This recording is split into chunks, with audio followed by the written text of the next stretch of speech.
Hello നമസ്കാരം. ഇന്ന് ഞാൻ വന്നിരിക്കുന്നത് കിഷ്കിന്ധകാണ്ഡം എന്ന ചിത്രത്തിൻ്റെ ഒഫീഷ്യൽ OTT ഒപ്പം ചിത്രത്തിൻ്റെ ഒഫീഷ്യൽ സാറ്റലൈറ്റ് അപ്ഡേഷനുമായിട്ടാണ്. അതോടുകൂടി ചിത്രം എന്നായിരിക്കും OTT റിലീസ് ചെയ്യുക, ഇതിൻ്റെ ഒരു അപ്ഡേഷനും കൂടി ഇന്നൊരു വീഡിയോ ഭാഗത്ത് ഉൾപ്പെടുത്തിയിരിക്കുകയായിരുന്നു. വീഡിയോയിലേക്ക് മുൻപ് വീഡിയോ ലൈക്ക് ചെയ്യുക, ചാനൽ സബ്സ്ക്രൈബ് ചെയ്യാൻ വേണ്ടി ശ്രമിക്കുക. ആസിഫ് അലി, വിജയരാഘവൻ, അപർണ ബാലമുരളി, ജഗദീഷ് എന്നൊക്കെ പ്രധാന കഥാപാത്രങ്ങളായിട്ട് ചിത്രമായിരുന്നു കിഷ്കിന്ധകാണ്ഡം. ചിത്രത്തിന് പോസിറ്റീവ് റെസ്പോൺസ് തന്നെയാണ് ഇപ്പോഴും വന്നുകൊണ്ടിരിക്കുന്നത്.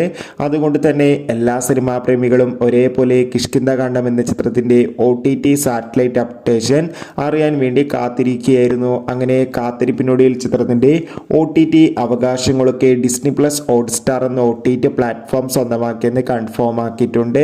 സാറ്റലൈറ്റ് അവകാശങ്ങൾ ഏഷ്യാനെറ്റുമാണ് സ്വന്തമാക്കിയിട്ടുള്ളത്. ഇപ്പോൾ കിട്ടുന്ന അപ്ഡേറ്റുകൾ പ്രകാരം കിഷ്കിന്ധകാണ്ഡം എന്ന ചിത്രം ഈ വരുന്ന അതായത് തിയേറ്ററുകളിൽ റിലീസ് ചെയ്ത് 4 മാസത്തിന് ശേഷം മാത്രമായിരിക്കും OTT റിലീസ് ചെയ്യുക എന്നാണ്. അങ്ങനെയാണെങ്കിൽ ഇനിയും ചിത്രത്തിനായി കാത്തിരിക്കാം. കൂടുതൽ അപ്ഡേഷൻ അറിയാൻ വേണ്ടി. ബൈ.